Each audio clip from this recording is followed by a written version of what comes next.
3, 2, wait, my friend. So yeah, I don't know if you could see, but yeah, this is pretty much if you want to be seen complete. That's fine. That's good. So I mean, you could definitely go back a little bit if you want. But okay. This dude. So 3, 2, 1. Mr. Mike Meade. This is a bit historic. You're like my historic guest. Why? Well, just in the way of you're my first repeat guest. I think this is my 19th. I think this is the 18th or 19th podcast that I'm going to actually put up. So you're my first repeater. I feel honored. I'm honored to have you. And you were the first person that I ever put up on iTunes, like online. Like that was the first one that you and I did that was a few months ago. Yes. So you're the first iTunes. Our names are side by side on iTunes. Wow. Forever until the power goes out. Forever. Like Lennon and McCartney. Well, thanks for coming in again. I'm glad to hang out with you. Thank you for having me. I'm sorry I couldn't make it sooner, but things are crazy up the hill. And by up the hill, he means Thunder Mountain Curry, RPI, yes. Mr. Chef Man. That's how we met. In case I mean, you and I know. Yes. And who cares who else knows if they know or not? Yes. Martin was part of Thunder Mountain Curry. Martin. Doug. I'm sorry, Doug. Doug. Go on. Who's Martin? I don't know. Where did I come up with that? Okay. Let me start over. Why did I say that? No. Who's a Martin? What Martins do you know? I got a guy I knew years ago. Let's talk about him now. Let's go. Tell me about this Martin. Martin was the director of 2 of my plays. And he was I think the reason I said that was because we were talking, before we started here, we were talking about getting to be 37. We were talking about getting older. And I used the phrase of wunderkind, and Martin was like your classic wunderkind. All right. I think that's why he's percolating in the back of my mind. And if you're saying he was a part of your plays, you and I, last time we talked about it, sat down here and talked, you talked a lot about your plays. Right. So maybe that was that could be it. Maybe yes, the trigger of sitting here. But anyway, as I was saying, Doug has been part of Thunder Mountain Curry for the last few years. He worked for us for a year. And he's still part of the family, because once you're part of the family, you're always part of the family. Once a Marine, always a Marine. Don't ever take sides against the family, Fredo. Dude, I do miss our morning conversation. So, we had such fun. We do, and you give me a lot of good info because I'm too lazy to look up all the news and shit, and so I count on you.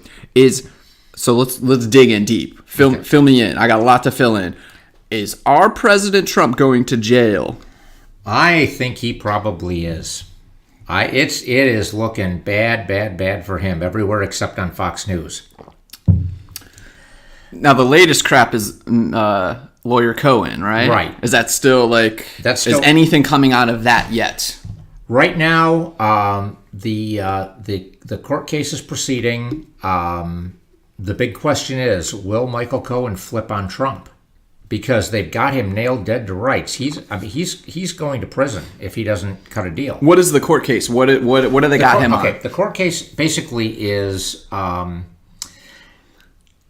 the campaign, Michael Cohen made a $130,000 payment to the porn star Stormy Daniels to keep her quiet about her relationship with Trump and to force her to sign a non-disclosure agreement using. Which, first of all, is illegal. Secondly, it hasn't come out yet, but I suspect that they've dug enough to find out that they used campaign funds for it. Like donor funds? Yeah, which is extremely illegal. So this wasn't Michael Cohen's own money? Michael Cohen is claiming that it was his own money, that he actually took out a second mortgage on his house to raise the $130,000 to pay off Stormy Daniels. What a gangster-ass lawyer. I know. You just did the Fredo thing, too. That is so Godfather-ish. I know there are a lot of lawyers who are very, very, very devoted to their clients, but I don't know many lawyers who stick a hand into their own wallet or mortgage their own house. Yeah, for their client. Especially a client like Donald Trump, who's notorious for never paying his bills. Are we supposed to believe that... I'm going to ask questions as we're going along because I got a lot to fill in. So are we supposed to believe that he did this without Trump's knowledge? Is that the idea? That's what he is claiming. That's what Trump is claiming. However, Cohen is in a lot of legal trouble, and there's speculation that when push comes to shove, he's probably going to flip on Trump and give up everything he knows. And this is a guy who has been Donald Trump's hatchet man for years, long before the presidential campaign. This guy knows where all the dirt is. And right now it doesn't look like he's flipped yet, because he and Trump are both being represented by the same lawyers, and they're mounting a joint defense. And a lawyer can't represent two parties who are in conflict with one another. Okay. So that's what happened. How the tip off that Michael Flynn was flipping on Trump, because Flynn and Trump were being represented by the same lawyers, and then all of a sudden Flynn dropped his lawyers and got new lawyers, and which means that he's, yeah. Huh. So we're saying when Michael Cohen gets his own, as soon as we see Michael Cohen getting new lawyers, something's happening. Something's happening. Yes. This is such a fun time. And the other thing to remember about Michael Cohen is, if he had to take out a $130,000 loan on his house to make this payment to Stormy Daniels, he's obviously not rich. I mean, he's obviously cash poor, and which means he's going to have a lot of trouble paying his legal bills. And if he, like Paul Manafort, on the other hand, has refused to cut a deal because he's got enough money to hire the best lawyers in the world. But Flynn flipped because he couldn't face all his legal bills. Cohen may do the same thing. I heard something recently in the past couple of weeks about someone suggested that if there is an opportunity for Cohen to flip, if there's some real dirty shit that went on, and he's presented with two options. One is your family, your kids. Right, yeah. And then the other one is Trump. If you are supporting your family and kids, you're kind of saying, bye, Donnie, good luck. Like, I want to live with my kids. I don't want to go to prison for 10, 20 years. How do you look at your wife and children and say, I'm going to pick this guy over you? Yeah, this guy's dirty as shit. I covered up some of his things that he didn't want to get out. We did some quasi-legal or totally illegal things. Yes, you can't depend on him to be loyal to you. Do you think Cohen asked his wife about taking out that second mortgage on the house and explained it?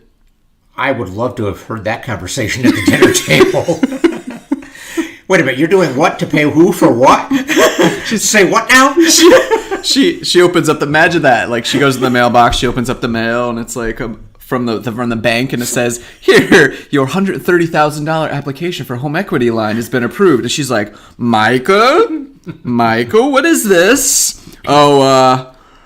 Donald Trump pay off a hooker. It's a business thing. It's a business thing. You don't want to. But this is where we live. Back up to the hooker part again. I didn't hear you speaking. And are you sure this is a good idea? Yeah, no one's ever going to find out. Like, I wrote up a non-disclosure agreement with him, and we're not getting him to sign it. That's our out, so we can have plausible deniability. But I don't know how is he getting paid back? That's my other thing. Like, if he is taking out this home equity line, or second mortgage, whatever it is, well, where is he getting paid back? Like, just upcharging later fees for Trump, being like, hey man, we're gonna bill. My billing rate went up to cover this other shit. Right. We're gonna say it's this other stuff, but we know it's that I paid off this hooker. And we know Trump isn't gonna pay that out of his own pocket. He doesn't have that much. He's broke too. I mean, that's what I've known for several years, having worked for competing. The people that bought the Buffalo Bills, I used to work for them, and at the same time the Bills were up for sale. They were competing with Donald Trump and a bunch of other people. Right. And I just knew that he didn't have enough. Donald Trump didn't win because he didn't have the cash. Like, he needed like 5 or 6 other investors to put their money in. Like, he just doesn't have the money. He's not that cash. He has buildings with his name on it and all that stuff, but he's not if you have more debt than your assets, you're broke. Right. Yeah, and that seems to be the case. Cash is king. It's not just assets either. Like, and these aren't like easily flippable assets. No. Like so many of those properties in New York are just like, who's going to buy that? Yeah. Who's going to freaking buy your $400 million?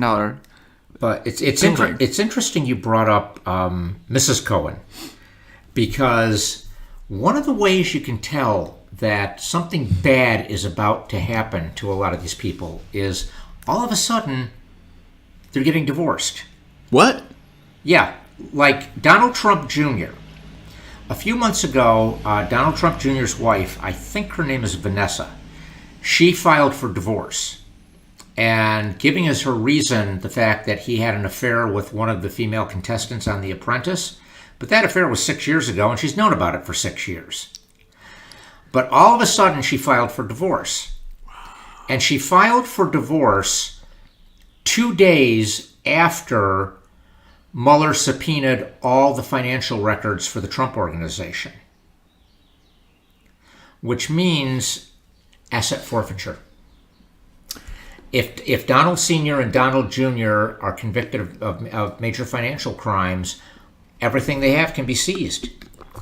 And either Mrs. Trump Jr. decided she'd better get the hell out of Dodge while she can still get her hands on as much money as she can before it's all seized by the government, or the two of them together with Dad's blessing decided, we'll get divorced and we'll put we'll get all the money over in your account, and then we'll still have that money. They can't seize it if we're divorced and it's yours. It's a legal strategy. Yeah, it could be a legal strategy, or it could be she just took a good look at this and decided, I'm getting out of here while I can still get some money out of this. I'm gonna get his money before. Exactly. I remember hearing something several years ago. I forget the case, but someone did a rich Long Island person or stockbroker, whatever they were. They were getting sued like big time, and they were afraid of losing everything. So I felt like he divorced his wife and then adopted her or something, like a legal adoption, like so he could leave her. Even do that? It was something. It was something. I'm probably conflating a couple things, but I know there was a divorce involved and an adoption involved. Oh my god! Just to shield the assets, like his assets, to like transfer, basically give her all the assets, or be able to transfer the assets to his newly adopted child. It wasn't a child, like he adopted an adult to get. And maybe I probably am conflating like divorcing his wife, but it was something like that. I'm like, that is your peer that you're adopting, like the same age woman you're adopting. You're just giving her the assets. And I thought, clever. That's like clever. That's like Faye Dunaway in Chinatown. She's my daughter. She's my ex-wife. She's my daughter. She's my ex-wife. Oh God. It's interesting. This is it's fun to watch, like, but because we're in it and it's chaotic, so it's hard to even put this in the context. But I imagine just looking at this from the outside, say like our friends in Britain or Australia or the rest of the world watching us, like, what the hell's going on with you guys? Like, we don't know. Yeah, we don't. And I don't know how much it rises to the level of me. Who really cares if like who's Donald Trump is banging and paying off? First off, I think, why even pay her off? Like, if it came out before the election that he was banging, like, porn, that's the thing I don't like. Who cares? That's the thing I don't understand either. That he's always bragged about being unfaithful. Unless it's somehow the timing or the circumstances somehow might impact whatever prenuptial contract he has with his current wife, or unless Stormy Daniels knows something really embarrassing about Donald Trump. That's what I keep getting at. Because all that crap this dude has revealed himself to us for 2 or 3 decades. Yeah. We've known who this guy is. We know that he's unfaithful. We know that he bangs chicks and cheats on his wife, and then generally marries that chick that he was cheating on his wife with, and then bangs another chick. He trades. That's what he does. That's his thing. It's like no big deal. So the idea of him, obviously him owning Miss America pageant, it's like, oh yeah, clearly he's going to be trying to bang these chicks. Clear, like that's the implication. And just going to Playboy Mansion, hang out with models, like that's the deal. Yeah, like that's who that guy is. That's what he does. Why this one woman? Well, actually, there've been other women. Apparently, he's tried to buy off too. But apparently, maybe it's just that the women that he's buying off aren't the women who are just like the run of the mill one night stand. These are like women that he's afraid will go out and tell what they know. And I have a hard time just. I mean, there was that whole thing about him having really tiny hands. His hands are fine. That may be what it boils down His to. Hands, but also, who would care then too? If we got a small dick president, he would care. Yeah, that's it. But nobody would care. Like that's the thing. This is just humans behaving badly. Like I'm like, wait, so because at the end of the day, all that shit. I'm like, wait, I was promised Russia collusion. Yeah. I was promised that. Oh, that's there. That's coming too. Like, this is just give me that. This is a sideshow. Yeah, that's coming too. Is this like Plan B? Because it starts to feel like this is Plan B, and I don't care about Plan B. No, show me some real dirty stuff. Right. Like, this is a separate investigation from the Mueller investigation. I mean, this wouldn't be happening without Robert Mueller coordinating with the Southern District of New York, but it's being done by the Southern District of New York. And we're going campaign finance violation. Yeah, we're going campaign finance violations, which is a really good way to bring a politician down. This is something I heard recently too, and I'm like, yeah, god damn it, that's right. We've devolved into our politics has devolved into strategies of taking the other people down, and it started with Clinton, right? Like impeaching Clinton with the Monica Lewinsky. It's become terrible. We've trying to take down the other guy, whoever it is. We started with Clinton, and then we tried to he did get impeached, but didn't leave office. But we tried to invalidate his presidency. Then George W. Bush comes along. We tried to invalidate his presidency. No, you lost Florida, hanging Chad. You're not the real president. That whole thing. Then Obama comes along, and it's like you weren't born in America. Yeah, you're Muslim. You're not born in the United States. Trying to invalidate him, and then Trump. It's like, yeah, you're a schmuck and whatever. A lot of things you do are really immoral. And your ethics are very shaky and questionable, and you're an admitted liar. You're see right through you, but it's still an effort to take him down, and I don't like that. It rubs me wrong as a dude who loves the Constitution. I can understand that. It's not cool. But if there is that's why Russian collusion to me. That's a big deal. It is. And banging porn stars. Right? No, that's just a dude behaving badly. Right. Well, I think that's just backup insurance.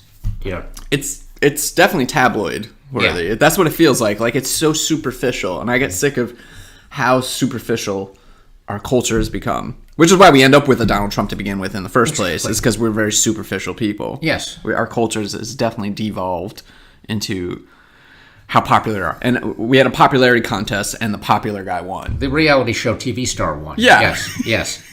And lo and behold, he bangs other chicks. Yeah. I don't know. So we're hanging there right now with the Cohen. With Cohen. So he only had, 2 or 3 clients when they raided his office? He was Donald Trump. He had 3 clients. Donald Trump, Elliot Brody, who was one of the big deals at the Republican National Convention, and Republican National Committee, rather, and whom Cohen arranged for one of his mistresses to have an abortion. And I know. And how does it become your specialty as a lawyer? That's a very good question. And the third client was Sean Hannity. Which this is a simulation, because that's hilarious. You couldn't make this stuff up. So this dude, Cohen, has 2 clients for sure that we know, and he used his duties for both of them were, at least at the very part of his duties, making bad situations with women go away. Yeah. And then you got Sean Hannity. Sean Hannity's like, oh, we're just talking about real estate. Yeah. That's it. Mm-hmm. Yeah. So why did Cohen write this shit down then? Would be my question. Yeah. Like, if they found out, oh, he's kind of your client, Sean Hannity's in here, but he's not really your client. Yeah. So why write it down? If you're just having conversations, why would you write anything about Sean Hannity down? That's my question. I think he's a client. Dude, I'm all for revealing more information. Get it all out there. Let us decide. So if there is some dirt on Sean Hannity, if there is more on Trump, well, there has to be some reason besides just Fox News ratings that he has been so over the top, ridiculously subservient to Donald Trump. I mean, every night it's just an endless parade of Donald Trump is innocent. Donald Trump is the best president we've ever had. How anybody who says a cross word about Donald Trump should be arrested. I mean, he's just taking it to such a ridiculous extreme, far beyond any other Fox News host, far beyond what the audience would be happy listening to. There's got to be something there. Nobody's a true believer in Donald Trump that much. I know. It feels like man crush sometimes, and on the clips I've seen or the YouTube total bromance of him talking, I'm like, oh yeah, my God, why don't you just go to bed with him and get it over with? Yeah, maybe that's what they're hiding. Oh my God, some gay shit. Oh, how cool Trump and can you imagine that? Trump and Sean Hannity. Oh my God. What would Republicans do? What would the right do if it turns out? They'd find some way to make an excuse for it. Here's something that my buddy told, and this wouldn't surprise me. What?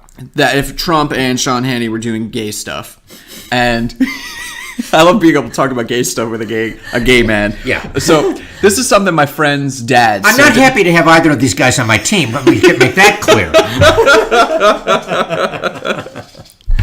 Like 20-something years ago, my friend was a huge Kiss fan. The band Kiss, Right, Paul yeah. Stanley, Gene Simmons, all Yeah. them. And he was very defensive about them. And, his dad would make fun of Kiss and his brother. Everybody would be like, dude, these guys, they're a bunch of pansies running around wearing makeup. Like, they're a bunch of gay wads. And everybody's like, no, they're not, man. They're out there banging chicks all the time, blah, blah, blah. And I remember his dad saying, he's like, yeah, they're banging a lot of chicks. Like, probably too many. They probably get bored. He's like, there's no way you rise to that level of fame and you get that much just chicks thrown at you that eventually, and you're getting guys throwing themselves at you too. Yeah. He's like, there's no way they haven't tried gay sex. Like, he's like, Paul Stanley has definitely tried. And my friend's like, no, man, don't say that. And the more I've got, I'm like, yeah, why wouldn't you? I totally think that's definitely a possibility. Like, there's so many celebrities. There were several recent ones that, like, after was it Prince or David Bowie? Oh, I mean, we know. There were a couple other ones that I forget recently. Or was it Frank Sinatra? Oh, no. Richard Pryor, that was one. He had sex with some other famous guy, but they weren't coming out as like, hey, we're gay. No, it was just something we did. It's like, hey, you get bored. I get bored of banging chicks. Let me try dudes. Right. Donald Trump, he's been banging chicks for like 50 years. Yeah. Sean Hannity, also getting women. Maybe. I love conspiracies. I like what. So it's just using that line of reasoning is if you reach a level of that much fame, you're gonna get bored with the same old shit. And it does, yeah, and it really doesn't. It's not a major life thing. It's just what can I do today to kill a few hours? Yes. Yeah. Especially if you're a curious person. Yeah. If you want to think you're a worldly person and claim that it's good to know everything, know what the hell you're talking about. Good. Let's hope that is what happens. Yeah. Let's hope it's like gay notes on Sean Hannity and Donald Trump. Maybe that's what the Russians have. Can you imagine that? If that's the video? My God, that might finally get the Christian right to turn against Donald Trump, because I can't think of anything else that would. Even that, they'll make excuses for him. That's something that, by the way, just fills me with contempt and disgust. The way the Christian right has totally sold themselves to Donald Trump. A man who flouts every tenet of everything they're supposed to believe in. And they have tied themselves up in knots trying to rationalize their support for Donald Trump. Oh, judge not lest ye be judged. Oh, we don't know what the relationship is between him and God. Oh, fundamentally, he's a good man. Once you get past all the, they say some ridiculous things. Really, they do. And it just, I think it boils down to a total level of hypocrisy that I think it's dealt a death blow to the political arm of the Christian fundamentalists. Once Donald Trump falls, I mean they've lost an enormous amount of credibility backing him. Do you think that this is something I struggle with, because we can never look into someone else's mind, right? Like that, we all live in our own heads and we just take in information and try to figure out what's going on with other people. When I see the Christian right like this and some of the ridiculous flowering things they've said, like the preachers have said, like he's a different man. That was like, I forget some of the ridiculous things they've said, but like, no, that was him in a past life. Now he's a man of God because he said he's a man of God. Right, exactly. It's like, are they lying to? Are they lying? Yeah. No. Are they delusional? Like I try to think everybody's. Maybe I think it's probably a little of both. I think there is a strong level of delusion. Maybe if you're steeped in those kind of religious beliefs, and you really want to accept someone else as a fellow traveler, you'll lie to yourself if you have to. And maybe they are in denial. But I think what it all boils down to is they threw their support behind Donald Trump because they became convinced that Donald Trump could deliver them the two things they want most on this earth: an end to legal abortion and an end to gay and transgender rights. It was not made a big deal of during the campaign, but I don't think you can underestimate the shockwave that went through the fundamentalist Christian community, especially its political wing, when gay marriage became the law of the land. They never thought they were going to lose that battle. Not in a million billion years. But they did. And I'm sure in the back of their mind they thought that if they did lose it, hundreds of millions of ordinary, decent Americans would rise up and with torches and pitchforks, march on Washington demanding that it be undone. And instead, gay marriage became the law of the land, and very few people got upset about it. So here's the question then. Do you think there's still that many people hanging on to like dismantling gay marriage and gay rights and all that stuff? Because we've been living with it for what, 5, 6, 7 years, something? Whenever it became official. Yeah, in New York State, definitely that long. So like the effects are, the world isn't going to hell. Nothing's happening. Do you think they see that? That's the way normal people think. Like the average person on the street. To the average person, unless you happen to have a gay family member, or you're gay yourself, gay marriage is not a big deal to you. And I think like you said, it's been a while. I think on the first anniversary of gay marriage becoming legal in New York State, I mentioned to somebody, that's a year ago today, and their response was, "Oh, was that a year? Has that been a year already?" It was like the world didn't come to an end, right? But if you're a fundamentalist Christian, and this is huge, and abortion and gay rights are that is the hill you're going to die on. And I think they embraced Trump because prior to that they had put their faith in conservative Republican politicians like Paul Ryan and Ted Cruz and Marco Rubio, who promised them, "We will be the guardians. We will protect and defend the wall. The barbarians are never going to get over that wall." And surprise, surprise, they failed. And I think the Christian fundamentalists were so disillusioned with the politicians who promised to protect them and didn't, that they turned, to the new guy. That was going to say whatever the hell it was. The loudmouth, the guy who's like, I'm a big, strong, tough guy, and I can get anything I want. And so they put their faith in him. And then there's also they have a little insurance policy there. They can support Donald Trump because if Donald Trump craps out, if he's impeached or resigns, or God forbid, because I don't want this to happen to anybody, if he dies in office, Mike Pence becomes president. And Mike Pence is the candidate of the Christian fundamentalist's dream. This is going to sound very, very, very heavy-handed and shocking, and I realize that, and I realize I'm going to sound silly even saying it, but I think it's true. Mike Pence is a politician who does not believe in democracy. Mike Pence is a theocrat. Mike Pence believes that this country, that every country, should be run on biblical guidelines, Christian biblical guidelines. And he's a hero to hundreds of thousands of fundies.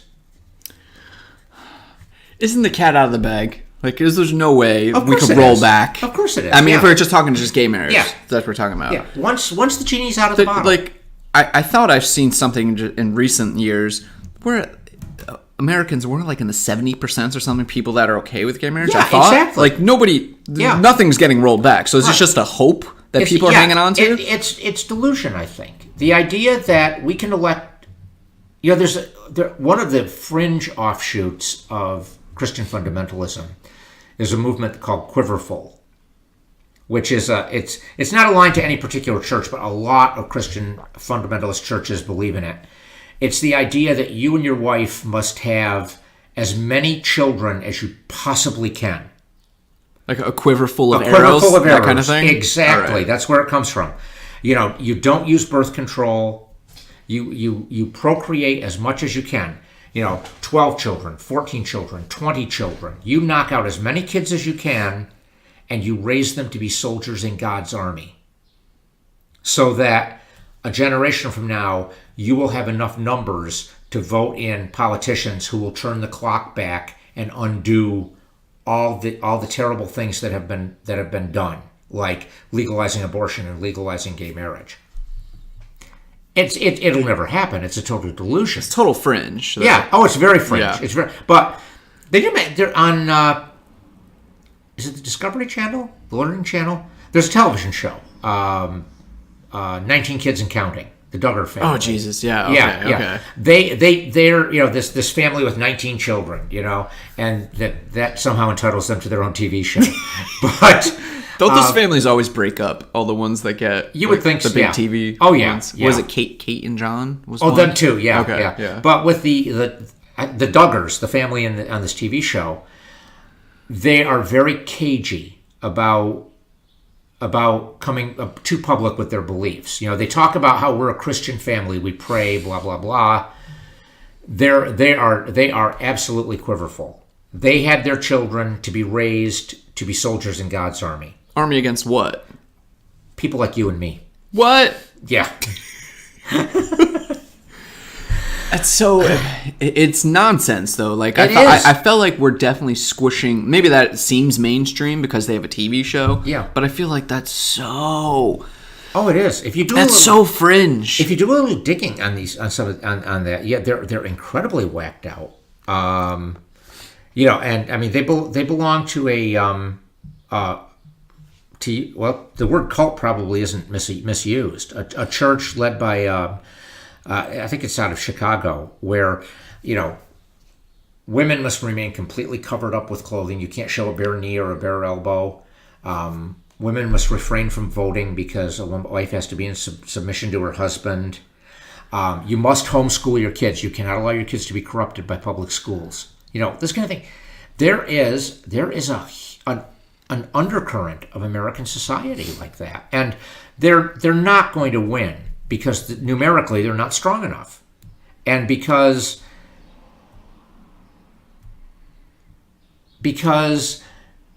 they're so isolated from the rest of the world, they keep their children in such a bubble that these kids are never going to be able to grow up and go out and take over the world.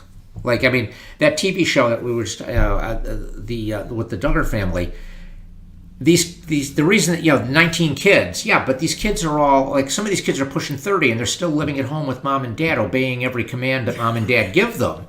Are they 19 kids? I guess there's got to be some like 30-year-olds. Yeah, and but they have no initiative, they have no education, they have no experience of the world, and so how effective are they going to be at instituting any kind of change? Do you think these people, these Christian fundamentalist quiverful folks, do you think that they see any similarity between what they're espousing and all these theocratic Muslim countries? They're like, oh, that doesn't work. Yeah. Like, you can't have the government let the religion run a government. Right. It doesn't work out well. What we have over here, separation. Yeah. It works. It works. Logically, you'd think they would see that, but the attitude seems to be more, well, no, Muslims shouldn't be able to do that, but we should be able to do that. Because the first two things you said is they believe women covered up head to toe. Yeah. And what was the second thing you said? Complete submission. Submission, and there was something else too that I'm like, oh, you could be talking about Iran right now. Exactly. You could be talking about Pakistan right now. And they will not allow themselves to see the difference there. To see the similarity. It's the same thing. It's different, and it doesn't work. Yeah, it's different because it's us. Yeah, it's different because it's because Jesus is true. It's and Jesus. They have a false God. Yeah, and we'll take care. God damn, people are so crazy. And once we're in charge, we'll take care of them. People are crazy. Yeah. I don't know what you... Now, here's something crazy that I did not do any research on, but I heard somebody suggest it. Oh, hell, that's never stopped us. No. But maybe you know it's in the same vein. What's that? Is when, of course, Pence is in Trump's ear, and Trump is trying to pander to the Christian right, evangelicist. I always mess that word up. Evangelicals. Is that the right word? Evangelical? Yeah. Okay, so what they truly believe is there's going to be a second coming of Christ, right? And they're waiting for it. They're so stoked, right? Is that my understanding? Right. Like, Jesus is going to come again. It's going to be great. And we're going to kill a lot of people. And we've already been saved. Yes. Yeah. So part of that, to fulfill the prophecy of Jesus coming again, is the reason why Trump moved the Israeli embassy from Tel Aviv to Jerusalem, because they believe the Jews have to return back to Jerusalem, and that's part of the deal. And that was part of the... Is this true? Is this something you're aware of? I've read that, yeah, and I think there probably is some truth to it. He did it because he didn't particularly care himself. Why would he care? Why would anybody care? Yeah. I didn't know I should have cared, and it was a big deal until I heard that. I was like, but I think that was reaching out. That was a little nudge, nudge, wink, wink to the people who really do care about that kind of thing.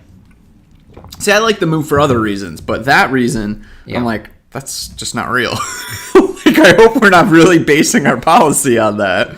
Like, I just thought, oh, okay, Jerusalem, that's the capital. Sure, let's be sensible, and if people get upset about it, who cares? Mm-hmm. Like, that's a really irrational thing to get mad at, to have your embassy in a country's capital. But then I heard that it was because they were waiting for Jesus to come again, and the Jews have to return to Jerusalem, or the Promised Land, whatever. I'm so bad talking about religion shit, and this is a dude who went to church religiously for like 7 or 8 years, but I was just there hanging out with friends. Right. Like, that was where, like, I still have some of my best friends that I've met when I was like 10, 11, 12 years old. We're still best friends now. Right. And we all met at church. Yeah. So I can't say I paid attention, and I didn't know what the hell they were talking about. I was like, what? This is a body? This is a blood? So I totally zoned stuff out. So I feel bad. I feel ignorant about when I'm talking about my own religion that I grew up in. But then I talked to someone like my girlfriend who went to Catholic church for so long, and I asked her a question. She's like, I don't know. She doesn't know the basics. I'm like, your parents, do they know how bad you are at this? At being Catholic? You don't know any of this. Yeah, they blame you. Catholic is so weird. I was raised Catholic. Oh, yes. It's so strange. It's so bad. It's so dirty, man. Well, the Pope just recently apologized again for some kid raping in Argentina some shit. Oh, my God. So bad. And then I saw also, apparently, wherever Catholics go, there's some diddling of little kids going on, apparently, because I saw in the Canadian... I go to CBC, the Canadian news, a bunch, just to check out what's going on with our Canadian friends. And there was a headline that said the Pope is not going... I don't know if he said Pope refuses or Pope is not going to apologize to the indigenous First Nations people. Like, apparently they the Catholic Church set up all of these missionaries or whatever, these schools in the First Nations. Right. Like the North America... that's what they call... I love that. Right. I love that phrase, First Nations for the Canadian... Indian, Canadian... Yeah. I don't even know what else to call them. The Indians up there. Right.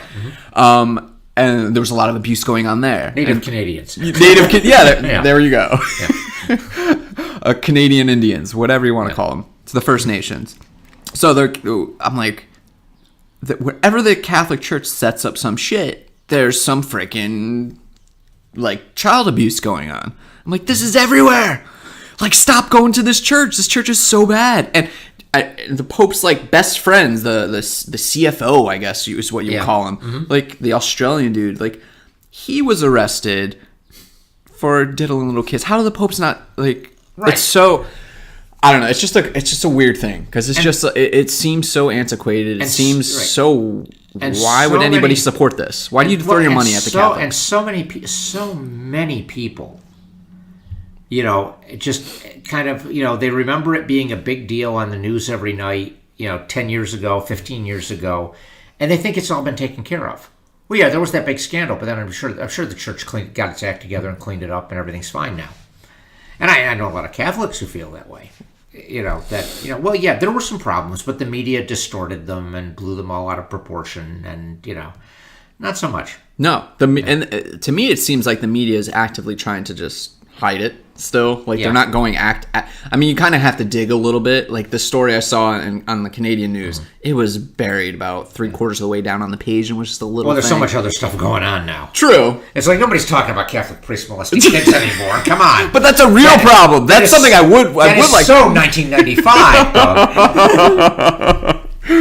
Yeah. I wish we talked about that more because I would love to send all these people to jail. Yeah, but we do talk about all these other weird problems. I'm like, but there's no solution to I don't know. Whatever. That Boy, we are going to, if we're not lynched by the fundamentalists, we're going to get lynched by the Catholics here. It seems like we hate everybody. Do you think we should balance this out and like draw a picture of Muhammad or something?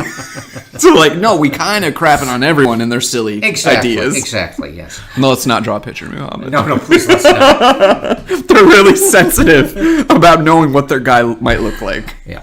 It's a good thing there weren't cameras back then. Oh god. Can you imagine that? So you're telling me that's a good way to nobody ever drew a picture of him.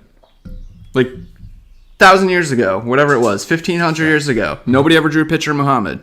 Well, nobody ever drew a picture of Jesus either. I mean, it's, Did it? Somebody had to have.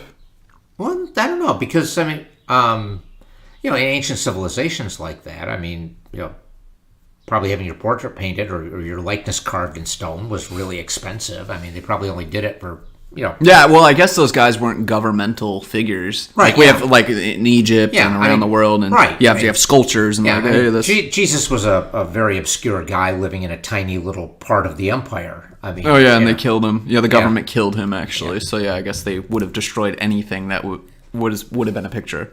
Yeah, if they ever had a picture to begin with. Yeah. Can you imagine that? Can you imagine if we did have cameras from like day one of human civilization? How cool would that be? Oh, so much shit would be answered. It would be. So much. Like somebody figured that out like a decade into humans being humans. Like, hey man. Although so many Americans would be just appalled at how dark-skinned Jesus was if they saw a picture. And how weak and fragile all of us white people were. Yeah. Like up in England, man, and Europe, I mean, people were tiny. Like I read those stories about like when Columbus and the Spanish came over to America, they were babies. So many Americans assumed Jesus looked like Kevin Costner with a blonde beard and blue eyes, and So what's the next step here? What's happening with Trump and the Christians and? They'll stick with him till the end. What do we do though? So say if Trump does get kicked out, this is the problem that is. Then we get Mark Pence. But still, who's gonna? We have teams very much in this country now, right? Oh, yes. Like, yes. I'm on this team, I believe A, B, C, D. Right. I have to believe all these if I'm on this team. I'm on this team on the right, and I believe A, B, C, D, and they hate it. Is Trump, if he gets kicked out, impeached, how do we fix that? Is there a pathway to fix that? Is he the problem? Because right now we want to blame him, right? Yeah. We want to blame him. Yeah, Trumpism. But when he's kicked out and discredited, I mean, his movement will be discredited. But it'll be hard. I mean, I don't think that like in 4 years, that coalition that he was able to put together of white supremacists and Christian fundamentalists and the alt-right loonies and celebrities like Roseanne Barr, I think this was a unique, one of a kind thing. All those people come together under the umbrella of Donald Trump. I think it had a lot to do with Trump being a TV star.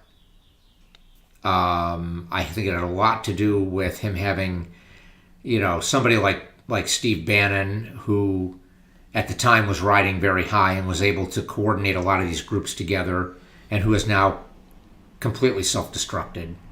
Paul Manafort, who funded it all and is now on his way to prison. And certainly, and the Russian interference. I mean, I don't think we're ever going to see something like this happen again, although, there will be, at some point, there will be other politicians who think they can use the same kind of tactics and win. See, that's my concern, though, is politicians are using really gross tactics right now. People are dividing. When everybody's running, and when everybody's running for office during the campaigns, it's let's unite, let's bring it together. But there's no. They're just saying those words. Every other word they say is not uniting us at all. Right, exactly. So that's what I'm concerned about, because this is still a problem we have. And as you said, it goes back to Bill Clinton. It went back even probably before that. This us against them mentality. I mean, you go back to the Eisenhower administration, the Kennedy administration, the Johnson administration. Republicans and Democrats at least had a semblance of goodwill toward each other. They were out to just defeat each other at every chance they could. And if our party can get control of Congress, you guys are, we're going to do everything, But still, there was a feeling of respect, mutual respect. There was a feeling that we can work together on some things. There was, an acknowledgement that the other side isn't necessarily evil. The other side is just different. And sometimes they're going to be in the one in power, and sometimes we're not, and then sometimes we will be and they won't. And we're all just going to have to get along. And that's just eroded so badly over the last 2 decades. This feeling that, if you're not on our side, you're the enemy, and you must be destroyed. You must be ground into the dirt. And anything we do, to destroy you is legitimate. Because you're evil. Yeah. You've said it. Is people want to think the other side is evil and unreasonable. Yeah. Try to have conversations with people, man, about things. It's so hard. And it's not just the conservatives. The liberals are very much. The liberals are absolutely a bit crazy when you want to talk about certain things. Oh, yeah. It's like, no, we have to talk about all the details, all the uncomfortable stuff. Mm-hmm. All the uncomfortable stuff, because you can't just cherry pick what you want. Right. And where's the solution? Where's the problem solving? Yeah. Like, you can't just complain all the time and think that's a solution. Yeah. Like, you gotta present some solutions, and people don't want to hear solutions because they think if you spark. Here's what I see. I don't even know where I lie in anything. Mm-hmm. I might legitimately be dead center because I just gravitate to whichever side I think is telling the truth more. Mm-hmm. Whoever I think is telling the truth more, I'm leaning that way. Mm-hmm. And when I talk to several self-declared liberal friends, and I'm just like, okay, let's talk about gun control. Let's talk about this. Like, okay, but we don't need less. We've had guns for 250 years. They haven't been the problem. Now we have all these mass shootings. So let's look at the numbers and let's see what really the problem is, because we just have a lot of people that want guys, specifically men. We have a lot of men who just want to kill people. Yeah. So getting rid of guns, you're not getting rid of the guys that just want to kill people. They still want to kill people. So how do we fix that? Right. Because the guns have been here forever. Mm-hmm. And that's actually maybe the backbone. You could argue how that's the backbone of our democracy is a buffer between us and the government, which the government is just full of people, right? Like we want to think the government is this big benign. Yes. Although the problem with that though is that yes, the guns have always been there, but the guns have gotten so much more dangerous, so much more powerful. I mean, we've gotten good at making guns. Yeah, like we got good at making cars. Cars are awesome. When the Second Amendment was drafted, the most dangerous weapon anyone had was a flintlock musket that you had to load each time you shot it. Now, I mean, did the Founding Fathers ever think the Second Amendment would cover a weapon that can kill 20 people in 15 seconds? I mean, that's maybe there is a lot of other supporting literature outside of the Second Amendment where. Like James Madison, Thomas Jefferson, they're talking about, and they're saying, no, this Second Amendment does make way for whatever guns happen, whatever is required to form a militia. I think that's been like a Supreme Court ruling too. Whatever weapon is applicable to the time to support creating a militia, that's what is covered underneath this. So now, there's honestly not that much different. I could be this what I'm looking at doing right now. Mm-hmm. I could be holding a musket or an AR-15, because that's the one everybody talks about. Right. Like, you don't know. It's the same thing. Mm-hmm. Like, I hold it the same exact way. Now, in my mind, I'm like, musket and that's the same thing. We just the technology got really good at it. Right. I just like solving problems because we're not going to, I like less miserable people. We all want to agree, like, whatever's wrong, like the Waffle House dude recently, like, that was a crazy person. Oh my God. And all these other people in Vegas, and it's just like, what's missing from these people's lives? And I see several factors that are almost consistent across the board for all these mass shooters is most of them didn't have a dad growing up. That's very true. Most of them were on some form of antidepressant, and most of them didn't have, like, luck with the ladies. Yeah. Like... And most of them, didn't have, the education to get the kind of job that would provide them with either financial or emotional rewards. A purpose. A purpose in life. And, eventually that devolves down into, I hate everybody. And this and this I think is becoming a national epidemic. And I think this is so much responsible for Trump's rise. This feeling that I got screwed because I am a white Christian American. I should have everything that the movies and TV ever promised me I should have, without having to work very hard for it in a lot of cases. And I don't have it, and I feel like I got screwed, and I want somebody to get it for me. Or I want somebody to pay for me not having it. I want somebody to be punished. Yeah. Yeah, it's a superficial way to think of the world. I don't even know how who knows how these people think. Yeah. But I know that that's the problem. Like, we got to cure that, because that's going to solve so many other problems. Getting rid of guns, I don't know. People like guns. Like, I don't own a gun anymore, but I love guns. They're freaking awesome. And I understand what they mean. It makes you feel good. When I did own a gun in Florida, because I got rid of it once I came to New York, because I was like, oh, it's going to take me like a year to register this. Well, you have to own one in Florida. Yeah, you have to. The gunshine state. Otherwise, everybody would think you were gay. I remember I did.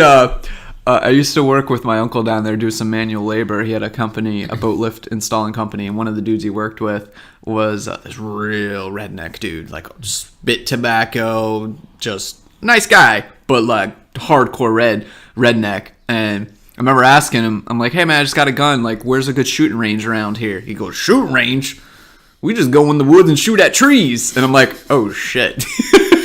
You can do that? He's like, yeah, man, we just target practice. We call that just bring some bottles and some cans in the woods and shoot them. Yeah. And I'm like, holy crap, where have I landed? There's a bunch of 8-year-old kids playing behind those trees. As soon as they hear the first shot, they'll duck. They'll run for cover. I remember the way he said it to me. It was like I thought it was some kind of like college-educated city slicker talk, like gun range. So that is a. It's hard to acknowledge, but that's part of our culture. This fella goes to a gun range. Gun range, shooting at targets. Probably eats sushi, too. You queer boy. You queer gun range. You got a pink gun, don't you? Oh, my God. No, yeah, so but I like those guys having guns. Because if the Russians ever do come, or anyone comes, I want that guy on my team.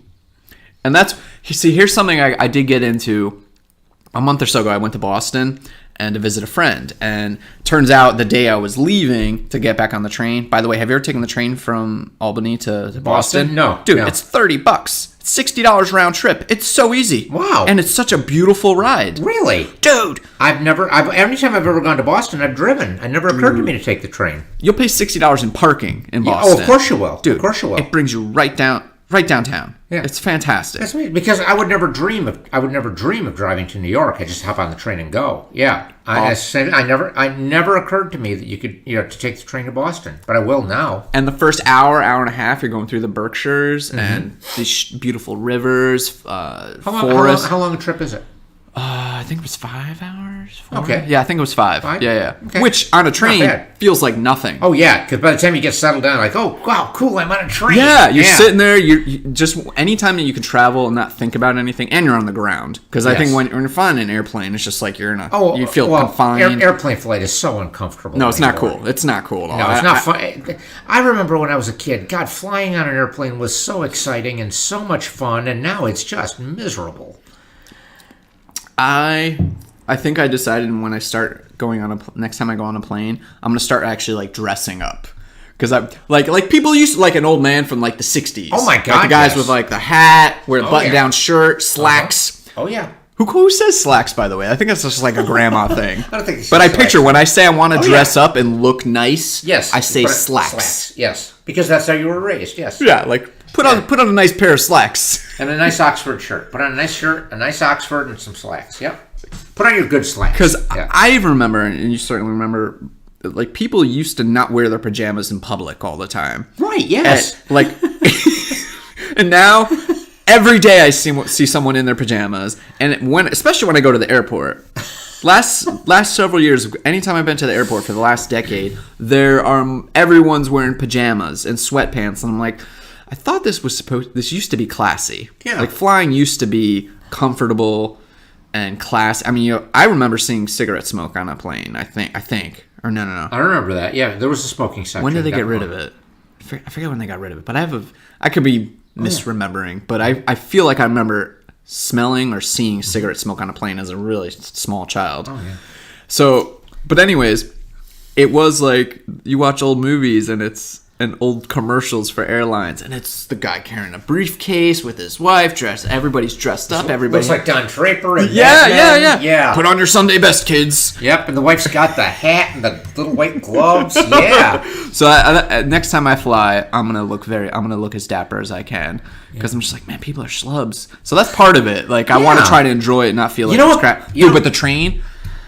I'm sorry. Go ahead. No, I was gonna say another thing.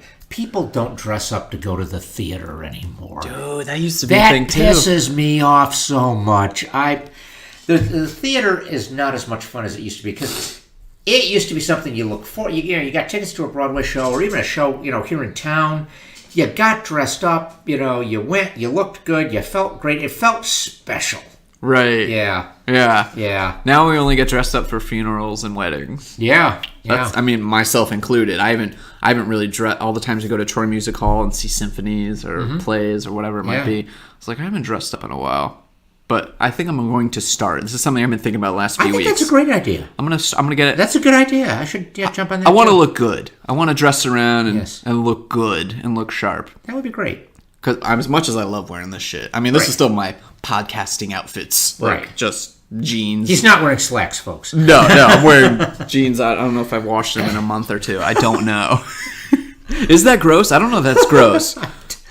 I think it's something I've learned from, like, old cowboy movies. Like, those dudes wear pants never wash their clothes. Right, exactly, yes. And I remember hearing a long time ago, the jeans get more comfortable the less you wash them. I think that is true. And it is true. And they don't absorb, sweat and dirt, and, they'll get dirty on the outside, but, like, they don't absorb as much of your dirt on the inside, and they'll, like start to smell. Yeah. Yeah. I just wait until the girlfriend starts complaining. And she's like, your jeans kind of smell. I'm like, okay, I probably should wash them. And generally, that's only once every, 2 or 3 months.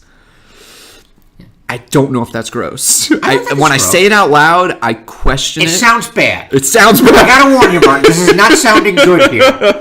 And I'm totally on board with you on this, because I've always wash my jeans maybe once every couple months. They're soft. Yeah. Do they absorb? See, here's something I've thought. Do they absorb? They seem to get softer. Do they absorb your oil, your skin oil? I don't know. Maybe. But it's if they get dirty, if I spill something on them, of course I'll wash them. Yeah. But, oh God, we're so embarrassing ourselves here. But this is the truth.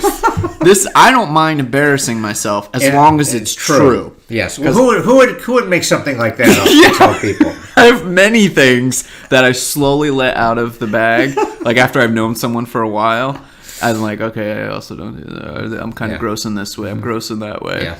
And stuff. But Carlene kind of knows it all, right? If you she would have to, yeah. We've been together 19 years. She kind of seen it all. Yeah. She kind of knows most of the gross things. So she knows, because men, we are kind of gross. We are. But that's part of being a man. Yeah. Is you're kind of gross, but you're not supposed to talk about it. Right. You're supposed to try to do your best to, I don't know, do a couple gross things. I'm gonna prevent myself from saying them again right here, because I'll save for another day. But dude, take the train. That's my point. I visited my friend. I would love to. Yeah, that sounds awesome. I will do that. I bought a book. I was just reading the whole time. Oh, that sounds There's great. a bar car. Dude, I don't know $60 round trip. I don't know what's wrong with me. It never occurred to me to take the train to Boston. Every time I've gone, you get in the car, you gas it up, and you go to Boston. Yeah, wow, that's awesome. Boston trip. Oh, man. I still haven't been to the city here, by the way. I still haven't been in New York since we moved to Troy, which has been a year and a half, which is crazy. Because New York's great. New York's awesome. But I do like living here. Yeah.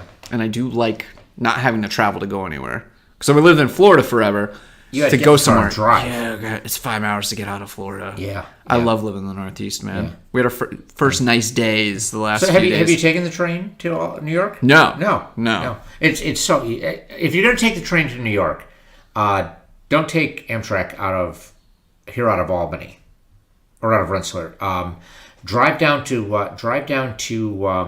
Poughkeepsie and park there and take the North Line down. Is that Metro North? Metro North. Okay. Take Metro North down instead, because it's a lot more convenient. First of all, it's less expensive. Even factoring in driving to Poughkeepsie, it's less expensive. And also, it's so much more convenient because the Amtrak trains just run a couple of times a day. And if you're coming back and you miss your train, you're screwed. Whereas the Metro North trains run every hour. You're down in the city, you're having fun, or you're in a restaurant and the service is slow, and you don't have to think, oh my God, I've got to get to the station by 7:30. Because if you miss the 7:30 train, you can take the 8:30. Mm-hmm. Yeah.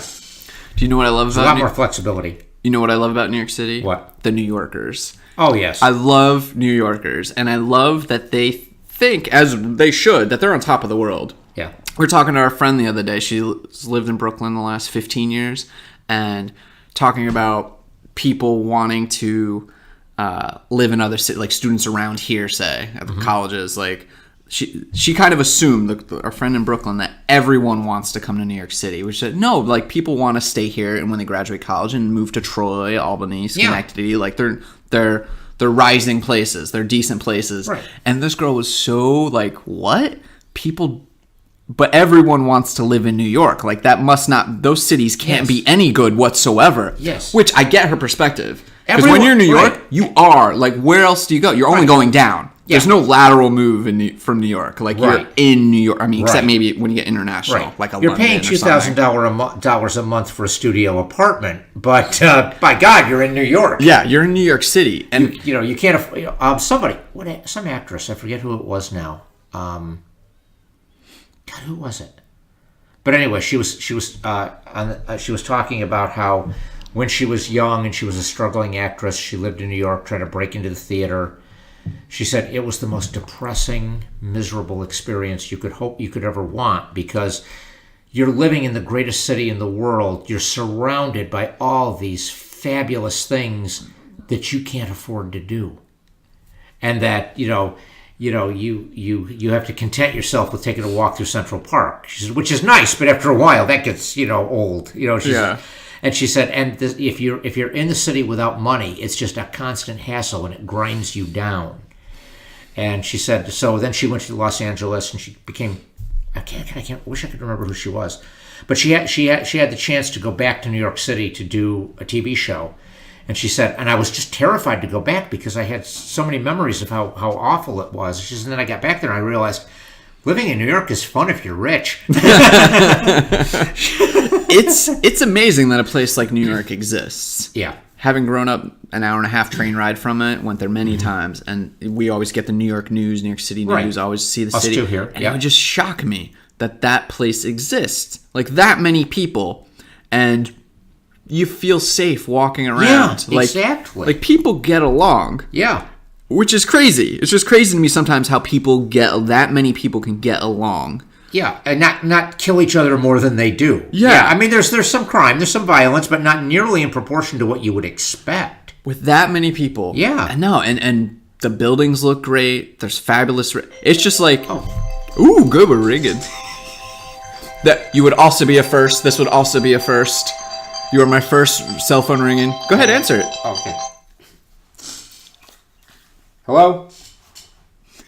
Hey, good. Can I call you? Yeah. Can I call you back? I'll call you back. Okay, bye.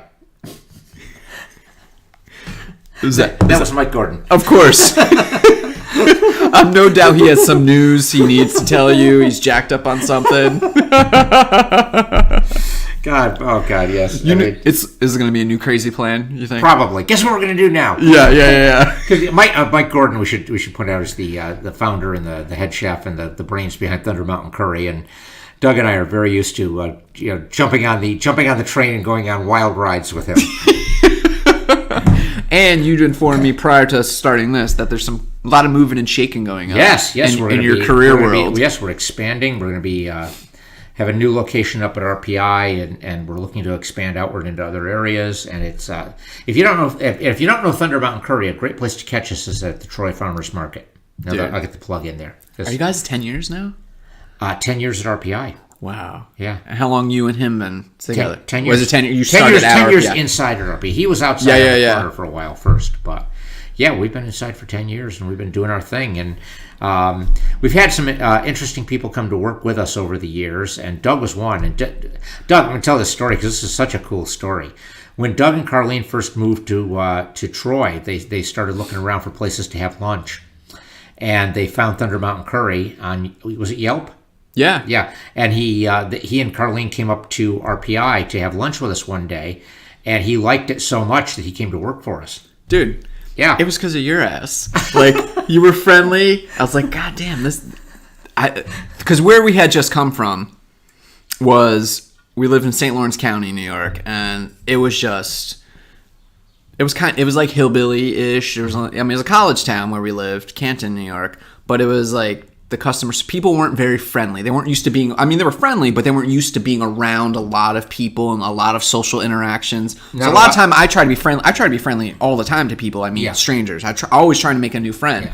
Yeah. But so many times I'm just hit a stone wall when I was up in St. Lawrence County. Like, people just like, I don't know how to react to this. We didn't go to high school with you. Yeah, that's the thing. Like, you're an outsider. I don't know what you're talking about. They're just not used to so much interaction. Yeah. And then when we come here, I try to talk to you and be friendly. I'm like, whoa, this guy's friendly as hell. Like, good, awesome. We're going to live here for a while. That was part of it. I was like, there are friendly people here. Well, thank you. And then I saw you guys were like, hey, we need to cook. A couple of weeks later. I'm like, dude, I'll freaking cook. I'll learn. And he was great. Yeah. I love it. We had so much fun. And eventually Doug had to give it up because he has his tax thing going on and a bunch of other stuff. He had a real career. Dude, not just I've taken so many lessons from that, and that was the point. Yeah, I was like, I want to go hang out with guys that I like, thing. And learn some shit. If you suddenly think, gee, I'd like to go do something, go do it, dude. Do it. Yeah, because you owe it to everyone to do it. Because now I can cook a little bit. I have just enough knowledge, which is great. And who knows? Someday you may be back at it. Not maybe with us, maybe with somebody else. Who knows? Well, if anything, the takeaway. That's the thing. My takeaway has been that, I could run my own little thing. Sure. Like on a small scale. I could run, depending what it was. Like, we've been looking at some houses and little properties around here that we might want to buy.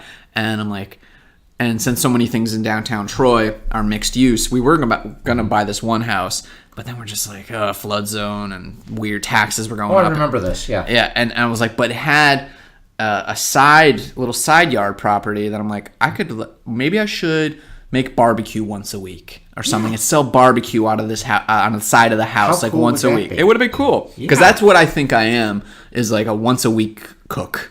Like, creating that. This is one of the tricks of the restaurant industry, right? Create artificial demand. Yes. So I'm like, open once or twice a week. Like, you guys, that's how you started the pad thai craze, right? We did pad thai on Tuesday. We did pad thai on Thursday and Friday. And we did 20 each day, and they had to sign up. And boy, they signed up fast. And that was just most of them was just like standing reservation. Yeah, put me down for every Thursday. And then, of course, that later on expanded, and now we're doing 70 pad thais a day every day. Yeah, but that was one of the valuable lessons I learned. I was recently just talking with a consulting client, tax consulting, whatever it is, and he's opening up another restaurant, and we're talking about like creating artificial demand. I said, one of my favorite things is just have one day dedicated to one dish or something like that. Create artificial demand. It works. It works on me. It works on everyone, I think. Like, when I know, say there's example, living in Florida, there's a lot of Brazilian restaurants, and just on Sundays, this one Brazilian restaurant would make something called feijoada. It was like a Brazilian soup with all this stuff in it, and it was only on Sundays. I'm like, ooh, we get excited for that one day. It was just like seeing people with the pad thai, like, ooh, are you out of it? Like, and when you cut off it, you say he's doing 70 now? About 70 a day, yeah. So we went from 50? Yeah, to 70. Yeah, 70 is the new 50, yeah. Whoa. And it's like seasonal things, like the Polish and Ukrainian and Russian churches that make pierogies during Lent. That's the only time you can get them. It's during Lent. Do you know the Golden Crust Bagel? It's out in, I think it's Latham or Collin. Yeah. Apparently they're all Polish there, and so I think it's every Thursday night they have like a Polish night. Oh, and wow! It's I think Galunki's. Golumpkies, yeah. Golumpkies or something like Stuffed Golumpki. cabbage, Yeah. That and the pierogies and something else that's just that wow. one. I'm like, ooh, Polish food. Yeah. And that makes us want to go just because it's once a night. Yeah. So that was one of, besides the many things you've taught me, that was one of the things I'm like, all right, artificial demand, that's a strategy. That's a great idea. And maybe use that for other areas besides restaurant business. So I don't know. But I loved working and cooking with you guys. And we got friends. I got friends out of it. You did. Yeah. Absolutely. You're part of the family. You always will be. Yeah, and you're my second podcast guest. My first repeater. I can't. My first on iTunes. The first can't one that had tell a you. cell phone go off. I should have shut that off. No, that's great. I mean, it's like, it's like when you go to the movies and they say, please turn off your cell phones. Well, this is how bad I am at this because we just sit down and start talking. I never lay out ahead of time like, hey, check your phone, make sure it's off. Yeah. Or I'll remember that. Or how long can you do this? I never ask anyone that. I just came in. I just assumed this was going to be open ended. We'll just sit down. We'll start yakking, and at some point, we'll be done. We'll know when it's time. I know. I think what did we open last one with? Talking about JFK and how Jackie must have killed. Yeah. Do you remember Chappaquiddick? Like as like it being in the news? I do. Let me see. I would have been 9. Okay, so you were and I remember it. And that was, wait a minute. It was the same. Was it the same weekend? Yes, it was the same weekend as Neil Armstrong walking on the moon. No way. I'm pretty sure it was. Unless my memory's playing tricks on me. Because I remember it was like, those were the two big news stories happening simultaneously, back and forth, back and forth, back and forth. Yeah. Unless I'm conflating it with something else. Did Ted Kennedy get away with murder because we landed on the moon? Very possible. Or because he was a Kennedy. Did I say that out loud? And now there's the new movie, which I haven't seen. Yeah. And now there's going to be a big surge of interest in it. Yeah. Huh. Yeah, but I remember that being on television. I remember it. I remember seeing it on the news. My one memory of that is of the news footage of the car being hoisted out of the water where that little bridge is. Yeah. I'm picturing that sign too. Yeah. And, oh my God, what a horrible thing. And I came from a family of diehard Democrats, huge Kennedy supporters. The kind of people that, and back in those days, people believed the Kennedys could do no wrong. I mean, they really were the royal family. And, all the stuff that's come out since then about JFK and the womanizing and, all that, I mean, that was totally hushed up. I mean, the Kennedys were presented as the ideal family. Which we know doesn't exist. Every human's a silly. But so many people want to believe that. They don't buy into that as much anymore. Maybe that's one good thing about how cynical our age has become. But back then, everybody wanted to believe that the Kennedys were this perfect mythical family, and haunted by tragedy. And Chappaquiddick really kind of blew that out of the sky. I like when myths get exposed. Oh, I do too. I love it. That's the beauty of the internet age. There's so much information. It's all out there. You're like, oh, there are no such thing as role models or heroes. Like those people don't. Heroes exist. Yes, heroes exist. Heroes exist, but they're gonna always have a flaw. Right. But the idea that the pro football quarterback should be a hero to millions of kids. Yeah. That's gone. That's silly. Yeah, that has evaporated. That's evaporated. Because your parents should be the ones teaching you that. You shouldn't be outsourcing it to a guy because he's on TV and he can throw a ball real far. Right. Exactly. Yeah. But that's what. Yeah, I remember because it was a whole big deal when Charles Barkley, basketball player, back in mid 90s or so, he made that commercial with Nike that said, "Oh, I'm not a role model," and they were like saying, "No, yes, you are. You have to be." And he's just like, "No," and I remember thinking like, I was a dumb kid, so I was like, "Yeah, you are. Like, you have to be good. Like, we look up to you." But then, as the years go on, I'm like, oh, I get exactly what he meant. Like, his job is to play basketball. He's not that important. Right. He's just really good at doing something. Yeah, right. A pro athlete is in the entertainment business. He gets paid a huge amount of money to perform for other people's entertainment. And that's really no different than an actor or a musician. Yeah. Yeah. Except that we were conditioned to believe that athletes were somehow purer, more noble, more righteous, not doing it just for the money, doing it because of the love of the game, and as opposed to actors, and like nobody ever, you had actors that you were a fan of, but nobody ever believed, oh, this movie star is my hero, because they're good at one thing. Yeah. That doesn't translate. Right. Is it just something human in our monkey brains that we see like somebody that's exceptional at something, and like a sport? We want to believe they're better at everything. Yeah. Yeah, that's something that's gone by the wayside. I hope so, but people still look to Hollywood and actors for their opinion. Like, it still carries weight. Right, yes. Like, when somebody says anything, like, political or something, it's like, we should listen to that person. But why? Yeah. Like, answer me the question, why? And that can be so dangerous. Like, this whole anti-vaccination nonsense. Which, millions of people, are not vaccinating their children because of Pamela Anderson.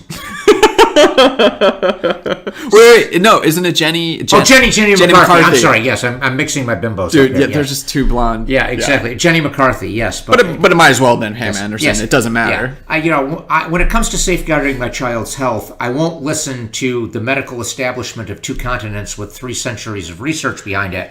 But I will listen to a high school dropout who became famous for flashing her tits in Playboy. This goes back to the same question I have about this Christian fundamentalist who love Trump and just think like he's Jesus' cousin or some shit. Like, are they lying or are they delusional? Are you lying? Like a Jenny McCarthy, is she just lying because she thinks there's a way to make money and manipulate, get her name out there? Like, so she's just lying and saying, hey, don't vaccinate. Or is she delusional? I wouldn't accuse her of lying. I think she probably is more delusional.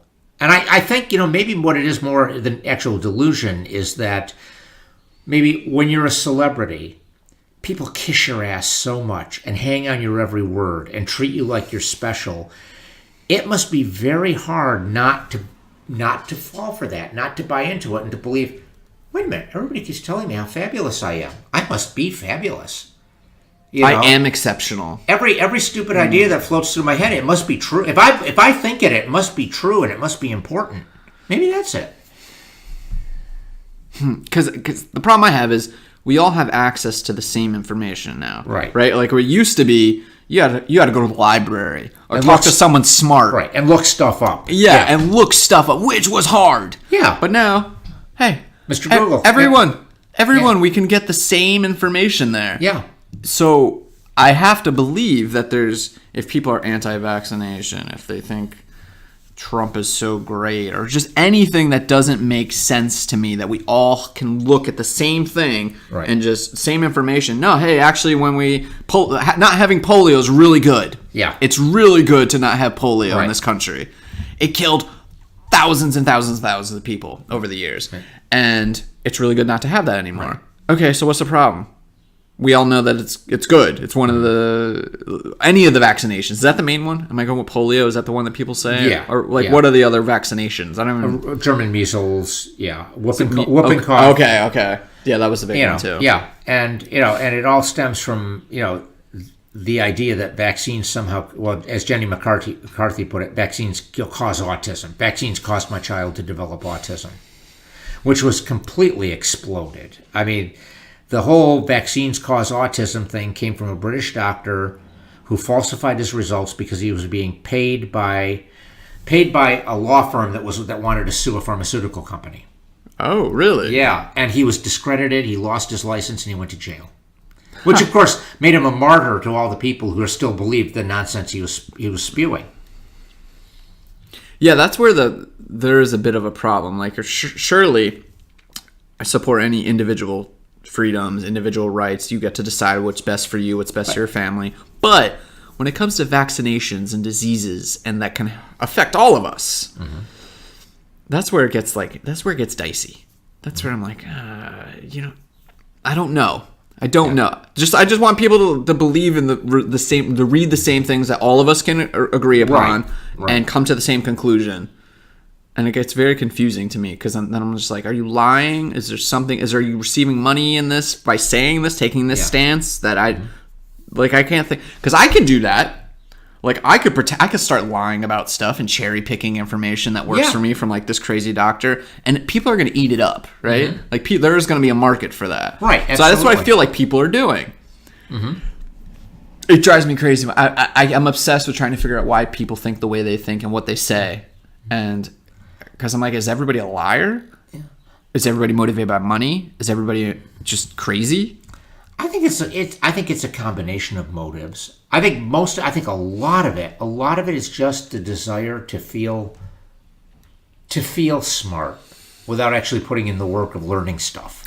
I've heard someone say this. Everybody likes to think they know something that everyone else doesn't know. Right. Like, yes. You get your kid vaccinated. That's wrong. Yeah. You shouldn't be doing that. Yeah. What do you mean? What do you mean I shouldn't be doing that? I heard there's a recent crazy person that lives around here, and she tried to convince me that fish oil is absolutely nothing. She's like, fish oil doesn't help you at all. I'm like, what? She's like, yeah, sorry. But she was like very condescending about it. Yeah. I was like, hey, yeah, like I try to get, like some omega-3s and fish oil and stuff. There's all these research. And she's like, oh, honey, you're wrong. Mm-hmm. Fish oil doesn't do anything. Right. And I'm like, okay, if you know something that I don't. She's like, there's been like 80 research that you're wrong. You're so wrong. I'm like, okay, if you know something that I don't, be helpful. Tell me. Yeah. Like, you don't have to like I'm not married to fish oil or married to any ideas. Right. Just give me all the information and I will come to a conclusion. Mm-hmm. But I think she's that type of person. I think just likes hanging on to it's their idea. Right. And everybody else is wrong, but they know the truth. And then they'll find the people who believe the same thing. And they become a community, either literally in person or on the internet. And that's how conspiracies, The flat earthers. That's exactly. apparently a legit big thing. Yeah, yeah. I mean, I thought it was a joke for the longest time. I did too. That people were just trolling. It's like, it's a flat. But there are people who believe it. And all the 9/11 conspiracies, all the JFK conspiracies, and a lot of it just boils down to, I want to believe that I'm smarter than everybody else. That everybody else has had the wool pulled over their eyes by the CIA or by Big Pharma, but I'm smarter than all of them, It's a concern I have. I always ask myself, are you brainwashed? How do you know if you're brainwashed? How do you know if you're not brainwashed? Mm-hmm. I don't know if enough people ask those questions. Yeah. Like, how do you know? What's wrong with vaccinations? You sure you're just not being tricked by some smooth-talking person that you want to, and it's like you said, you want to believe. Mm-hmm. You want to believe that you know something. It's a flat earth, too. It's like we all have access to the same information. Well, I mean... Conversation's over. In some cases, there's a, unless you're so invested in believing what you want to believe, I mean, there's always a certain amount of common sense at play. Like, for example... I believe in vaccinations because people don't die of polio anymore since there have been vaccinations. Okay, conversation done, right? Get that thing. Yeah. Get that shot. Since the vaccination was invented in 1961, kids don't die of polio all the time. There aren't big epidemics where you but so I'm perfectly willing to believe in vaccinations. Yeah. Has there been anything in your life that you're like, how did I today? You're like, how did I ever believe that? That's a good question. I don't know. Let me think. Like anything, there's things that I think about myself. The Catholic Church, I suppose. Well, religion, that's a tough one. When you're told things as a child, right? And taught things as a child. You want. Yes. You assume that there's adults in the world, and these adults are... This is a discovery I made too. There are no real adults. We're just larger children. None of us still know what the hell's going on. When you realize that, that's it's so disappointing. It is. It really is, because children want to believe that the adults are smart and adults will take care of you. That somebody's at the wheel. And children like believing in rules and in certainties. If you don't look both ways before you cross the street, you'll get hit by a car. But, religion was a weird one for me, too. Yeah. Because it started happening. I remember the feeling in my stomach when I found out Santa Claus wasn't real. It's like, well, that fucking sucked. So how am I supposed to believe anything that any adult has ever told me that exists that I can't see or touch or talk to? Mm-hmm. So that it was a very confusing thing to tell a kid that the Santa Claus is real, Easter Bunny. And Okay, so you lied to me about Santa Claus, but that's the only time you ever lied to me, and that was just because that was fun. Okay, I gotcha. Gotcha. But I'm supposed to go to this building that everybody made that has a cross on it, and we're all reading a 2,000-year-old book about a dude who walked on water and talked to birds, and we eat his body and drink his blood, and that's real? Right. So that's real because we made a building. Right, yes. But the Santa Claus, the Easter Bunny, not so much. Yeah.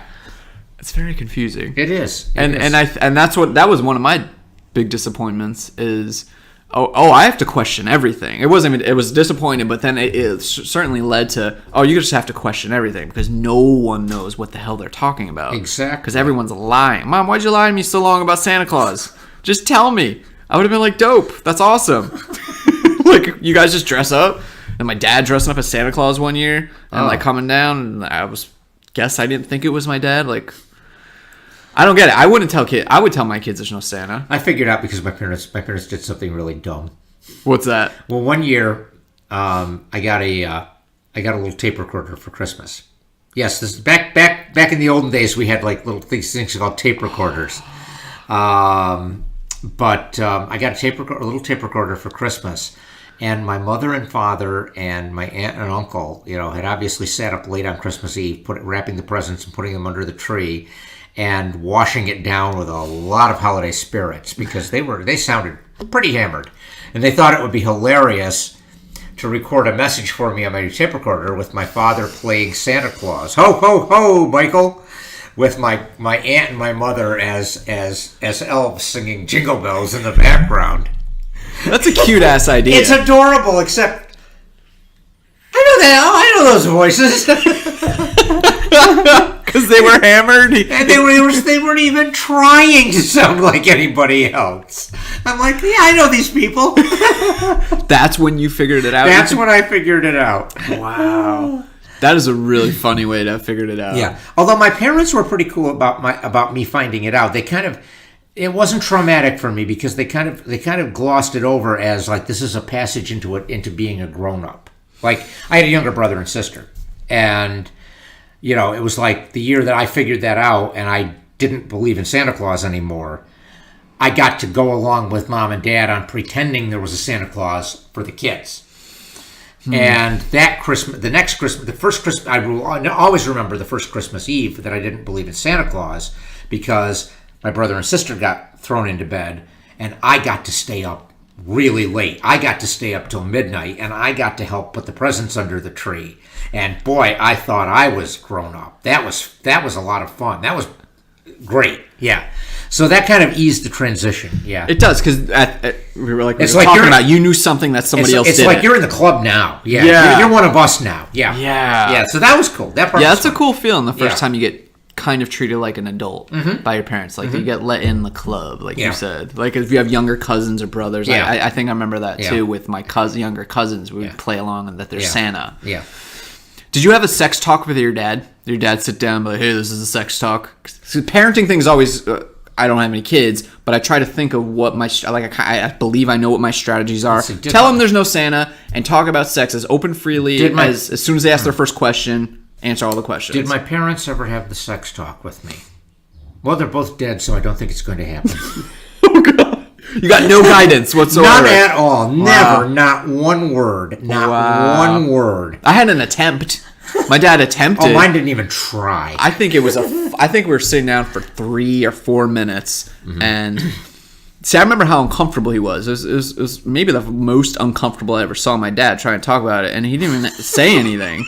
I just remember him being like, "So, do you have any questions?" Did he give you a little book or something? Nothing. He's like, "Are you guys learning about sex in school or something?" I'm giving a terrible impression of my dad, but. That's why I remember being like, Dad, are you trying to say something? Like there was no encouraging me to ask questions because I could tell he didn't want to fucking answer questions. Now, did you already know before this? Like you? But I don't know. I said I did. But you knew what he was trying to get around to, and I had plenty of freaking questions, but I'm not going to ask a question to someone who I remember thinking, oh, he doesn't really want to talk about this.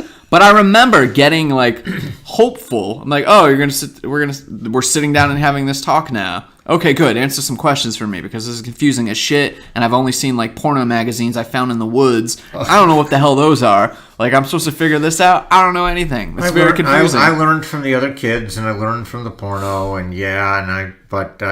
not one word from my parents. It was just like it didn't exist. And my brother, I assume, now my sister, I would assume that at some point, when she hit puberty, my mother, sat her down and talked to her about, having your period and pregnancy and all that stuff. I mean, I would assume that she had to do that, but I don't know. Yeah, because talking to girls, yeah, you gotta address it. Be like, hey, you're gonna start bleeding. Yeah, because otherwise something's gonna happen. Yeah, you're kind of forced into it. Like, I don't want you to freak out because your body's about to do some weird stuff. Right. Whereas with boys, you're not really forced into it. You can kind of just pretend nothing's happening here. Except you start getting boners all the time, and you're like, what? Somebody tell me what this is. Is this normal? Oh, you figure that out on your own. You do, but it's one of those things. I'm like, I wish that was another maybe. Oh, there are no adults. Nobody wants to talk about anything. Nobody can. Dad, you can't explain this to me. So I try to think of like, okay, if I like being uncomfortable. I like having I don't even know if I would be uncomfortable having that talk with a little kid. If a little kid was asking me, my kid, obviously, if you're like, hey, or if I decided, hey, it's time to have the sex talk, I'd be like, dude, I'd come so prepared. Yeah. I would have a whiteboard up. I would have a couple books. PowerPoint presentation. Yeah. Like handouts. All right, dude. This is the deal. Yeah, give them some condoms. Be like, guest speakers. Don't use this. Guest speakers. Not a bad idea. Not a bad idea at all. That'll work wonderfully. Yeah, I would be totally prepared. Like, this is the world that you're going to be opened up to. Hold on to this condom. Please don't use it for a long time, but it's there. This is what they. Here's a whole pack. Just open them and see what. Because I remember just like looking at a condom and thinking, what the hell is that? I got to get my hands on one of those. Like, I want to see what the hell that is. I would just see a wrapper. I want to open it up and see what it. I'm like, oh, this is what it is. And I just remember this. Yeah, I was like, this thing fucking smells. Like, I'm supposed to put this smelly ass thing on me, like the latex smell. Yeah. Oh yeah. Which I'm digging up some memories. But I remember that smell and being like, I guess do you put it on? I remember being confused. Like, when do you put it on? Yeah. And what do you do? What do you need to put it on with? Yeah. Exactly. Yeah. So I like to think I could easily talk about that with my kids. So it makes me laugh now. My dad definitely tried, but it was not a success. Yeah, mine never tried at all. Okay. In hindsight, I'm kind of grateful for that. You don't think it would have gone well? Probably not. And it allowed me to cling to my illusion that my parents only had sex 3 times in their entire marriage, their entire lives. Once for me, once for my brother, and once for my sister. I still believe that. Yeah. I need to believe that. It's a weird. Yeah, it's. See, I don't even know what you would do now because the internet is so accessible, and you got to assume it's the kid. You'd be awful. If you talk to a 10-year-old kid right now, what are the odds he hasn't seen? A naked chick. You're right, because when we were 10 years old, I mean, you heard about it from your friends. One of your friends would have the Playboy that he stole from his dad's bottom drawer, and show it around to everybody. But it's really amazing to think what an innocent age that was. Now, every 10-year-old kid has a smartphone, and every smartphone has every conceivable what is that rule? That rule on the internet? It's rule number something that if you can think of something, somebody's already done it and put it on online. Yeah. Which used to not be the case, like late 90s, early 2000s. Right. Where I remember typing in things on search engines and like Hotbot or Ask Jeeves. Like, those are really fucking old. Oh my God, Ask Jeeves. Yeah. That. But, and nothing would come up. Right. Like some basic, simple things that. But now. Wow. Any thought you have. It's out there. Any thought you have. The internet is so comprehensive. Everybody's come up with something and they have it out there. Yeah. Do you have a time limit on this? No, not at all. All right. Okay. Not at all. My partner will probably call me again at some point. Probably. He's probably panicking. He probably just came with a brilliant idea. It'll keep.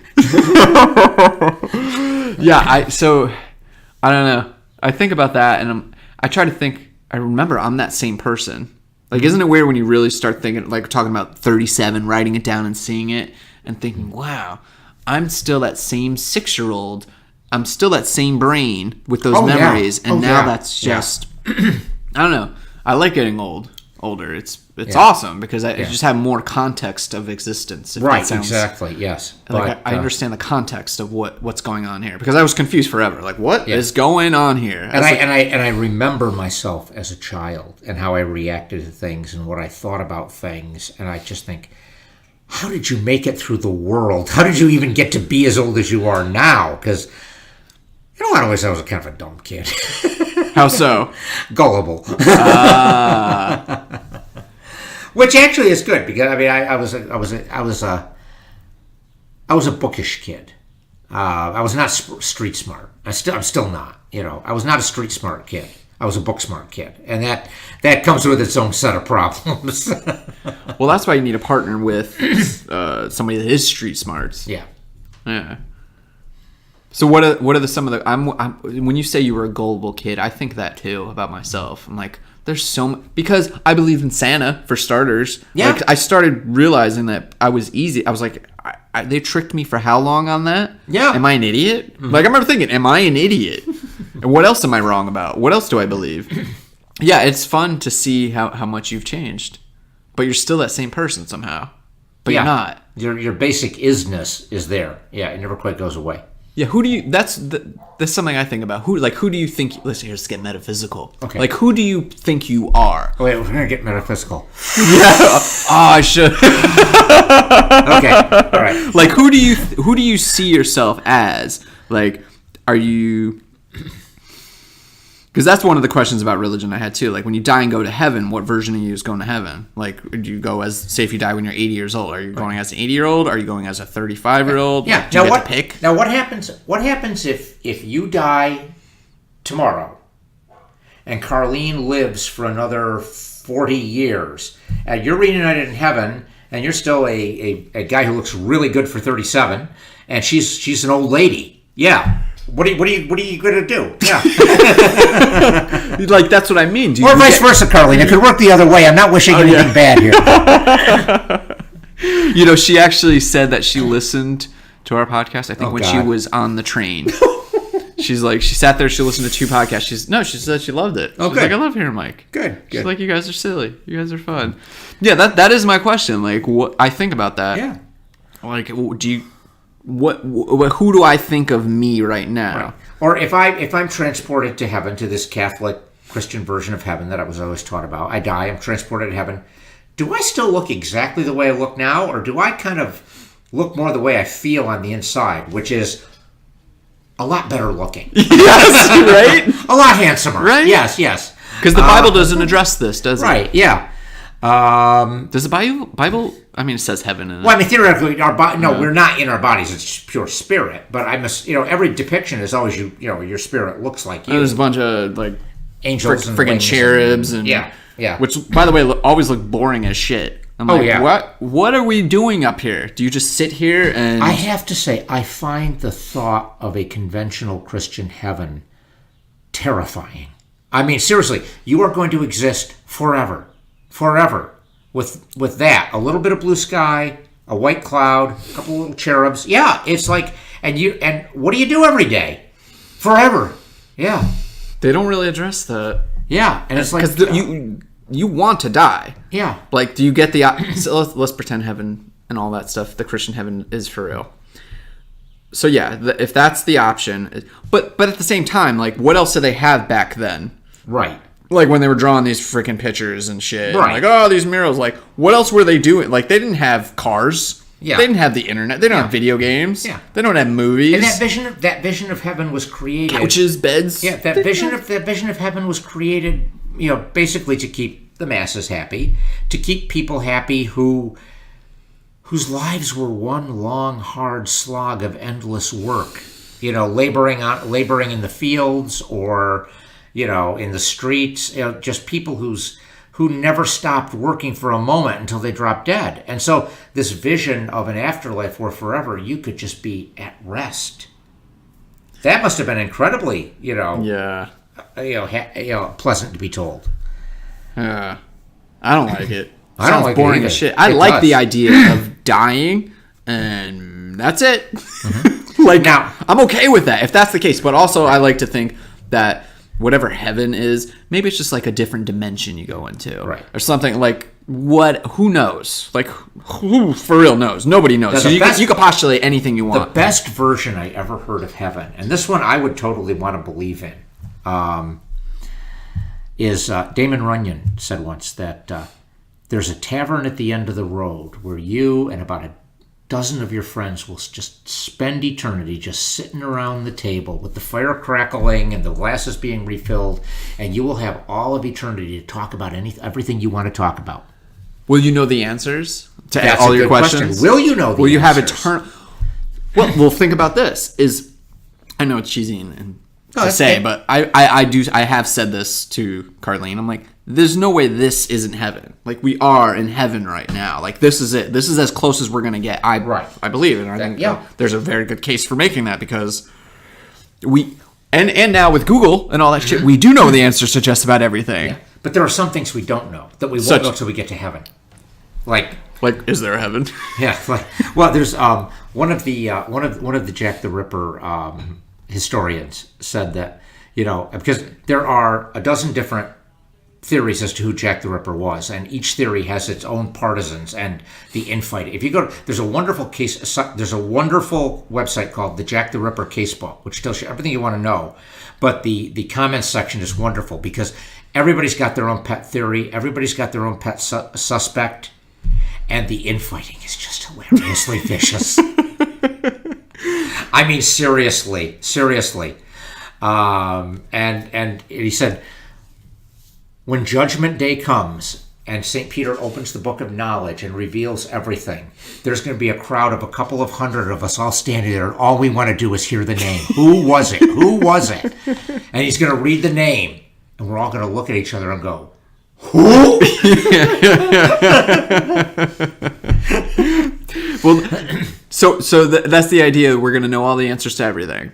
I would think that, yeah. Like, I think about, I lost a Swiss Army knife when I was 11 years old. Oh, am I going to figure out that is? Yeah, where the fuck is that? Yeah. So, will I get to know that? And is it a real book? I don't want to look through a book anymore. I want somebody to just, think of it. Like, hey, where did that knife go? Yeah. Oh, that's where it is. Yeah. What's that movie? God, I forget that guy's name. Sorry, and I forget the name of the movie. And I forget the other actress's name. So forget it. This is that terrible movie with that guy and that girl. Yeah, that movie. But it was like they went to have... Here, Paul... No... I don't know the dude's name. What was the movie? Tell me about the plot. Maybe I know it. So, guy and chick die. Mm-hmm. They don't know each other. They meet in the version of purgatory where they get judged on which way they get to go and whatever. And then they're sitting back, and part of the judgment is, I think there's 3 judges, and they're watching films of your life. Oh. This is a movie probably from the late 80s, early 90s. Okay. And the guy's just sitting there watching himself as a child. It's a guy that looks like... Was Michael Keaton in this? No, I don't think that was Michael Keaton. It was that actor who sometimes... who's the roller skating movie going down the street Steve Guttenberg. Yeah, it's a guy that looks like Steve Guttenberg. But isn't. He looks totally Jewish with the short black hair like Steve Guttenberg. Oh my God, I know who you mean. The movie is called Judging My Life. I think that might be it. And there's a blonde chick. And the guy is Albert. That sounds... Yeah. That guy. That one. Him, yeah, Albert. And with an H? Is it... Oh my God. Hold on. This is the beauty of it. So yeah, they're sitting in purgatory, and they get all this food, and then they eat whatever they want, and they never get fat, and just whatever they think of, they get. And everything's going... So they're judging where do they get to go, and everything's going great and smoothly for the woman, and things not so good with the dude, going through videos of his life. Oh wow! And I think at the end, they fall in love. Albert Brooks. That's who it was. I didn't say. That suddenly clicked with me. Albert Brooks. All right. Brooks. That's who it was. Yes. All right. Judging My Life. Do you remember seeing that? I do remember seeing it. It was. You're right. Late '80s came out, didn't become like a huge hit. Yeah, I remember being fascinated by that concept though. Like I'd only seen that movie maybe twice, but it had an impact on me because I'm like, that's kind of cool. Like to be able to watch videos of your entire life, which seemed totally implausible. I'm like, that could only happen in a place like heaven, right? Right. But now I think we are heading into a direction where we're going to have eventually something like this is going to happen, where we're going to have like the contact lenses that are video cameras or the glasses, whatever we're doing. And they're going to videotape every moment of our life. Wow. And you're going to be able to go back and record. Okay, this is what I was like when I was 3 years old. Here, we'll watch. Let's see the world through the eyes of me as a 3-year-old or 11-year-old or 12-year-old. Wow. And we're not going to be able to lie anymore. We're not going to be able to misremember. We're not going to be able to conflate things. And be like, no, this is exactly like there's going to be a database of all of this. And just the idea that we've gotten that far, just in my short lifetime, just in the past 25, 30 years, it's plausible. Yeah. Because I had only recently joined Instagram, social media of any sort in the past year. And I just started documenting. I'm basically documenting my life. That's what I use it for, is this is what we did on this day. This is what we did on that birthday. Look at our dog here. Look at this here. Look when we went to Montreal. Wow. Look when we did. Yeah. And so I'm like, this is basically that. I'm going to be able to look back on this, of course, assuming the power doesn't go out forever. But I'm going to be able to look back on this in 5-10 years and chronicleize my life. I basically remember all this shit that has happened. Right. And which kind of makes me regret a little bit not having started like when social media came out, like really documenting things, or even the 80s and 90s, getting a video camera and taping things. But I love that movie. I love that concept of being able to go back and see who you were. I don't like the idea of judging it. Like that was the part that scared me. Like, man, these assholes are gonna judge me. Like as a 4-year-old, like what? Like not cool. Like, but yeah. I'm glad you remember that movie. I do. Yeah. I'm gonna try Netflix it tonight and see if it's out there. It's got to be out there. It's got to be out there. And it's called, what was it called again? Judging My Life. Judging My I'm Life. pretty sure. Yeah, Albert Brooks. If they don't have it on Netflix, they must have clips of it on YouTube. It's got to be. Yeah. Or you can order it.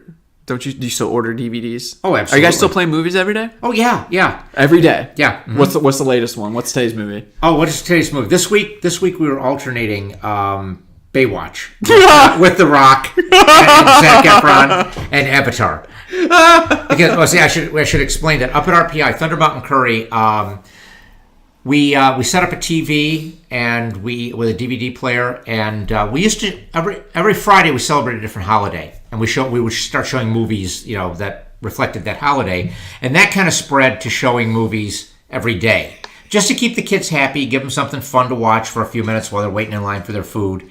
And so we pick really cheesy movies like Baywatch, stuff that the kids can stop and watch for a minute or two and go, wow, and then can move along.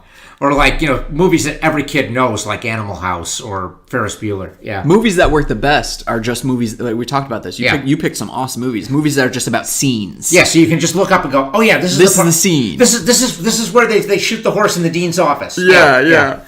We did Monty Python. Oh right? gosh, yes. Yeah, like that's a perfect example of this movie is just about seeds, about seeds. Yeah. Now this Friday at Thunder Mountain, we're celebrating King Kamehameha Day, which is a real holiday. It's a state holiday in Hawaii.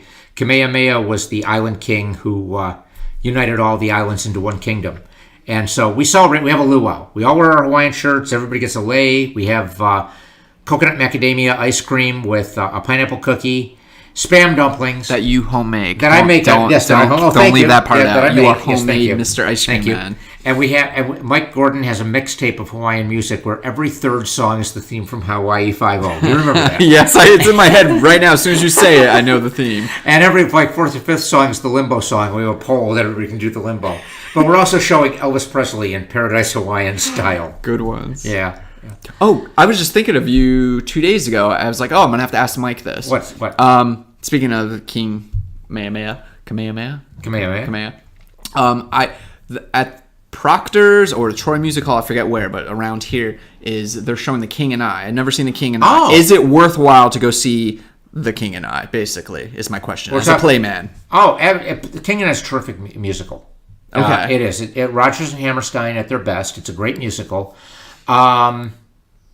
It's one of those musicals, though. It's one of those shows, though, that really depends on the actors. Like the king, who Yul Brynner basically was the king for many years. He originated the role, and he's like the giant that every actor who plays the king has to go up against.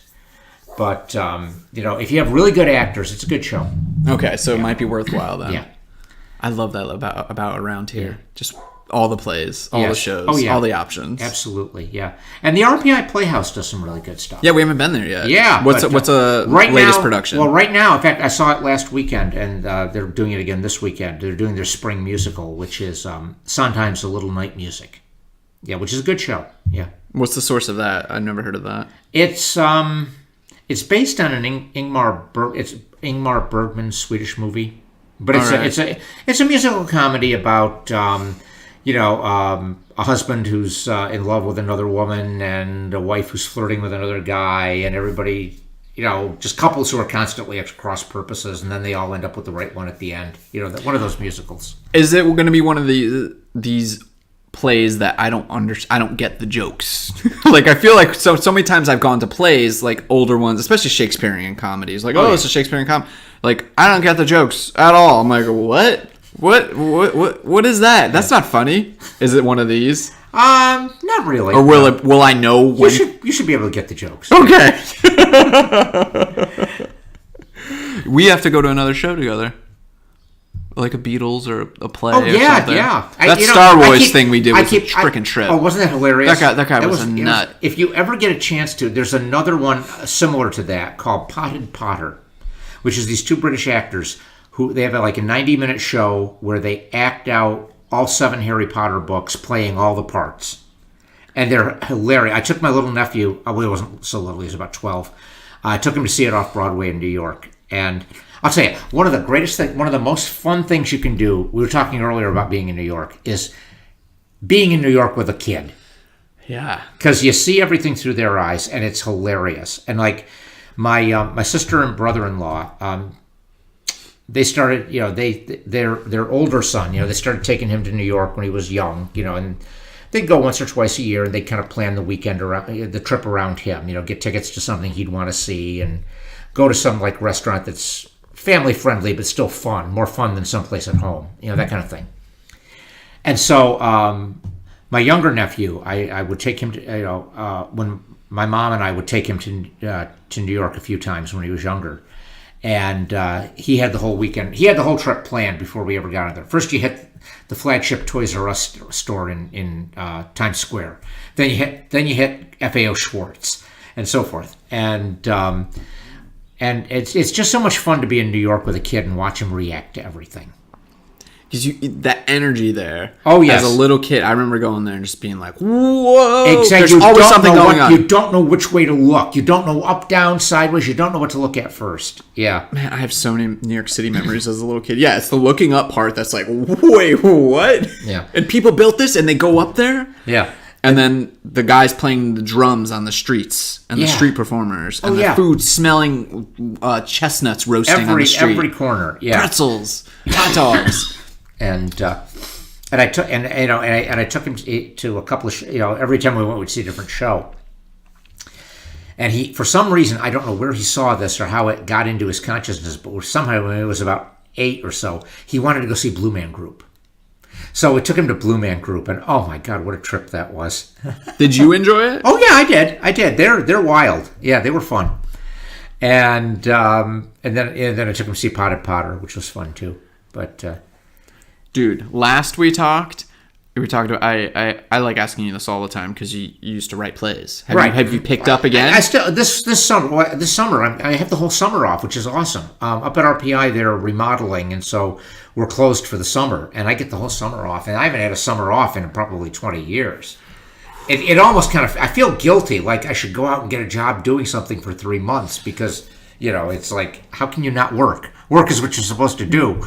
But writing is work. Yeah, I'm gonna set the laptop up on the front porch and just every day focus on writing. And maybe at the end of the summer, maybe I'll have a new play. We'll see. Dude, that'd be so great. That'd be so cool. Dude, that would be a fantastic project. But just a lot, like, I don't know, an hour, 2 hours, 3 hours a day, however long you could dedicate it. I think that's what would keep you sane, too, because you're so used to a schedule. That's actually the way I write. I mean, some writers, we'll talk about great writers like Hemingway or they'll go into a mad fit of inspiration and they'll just write nonstop for a week without sleep or food, and then they'll have a nervous breakdown.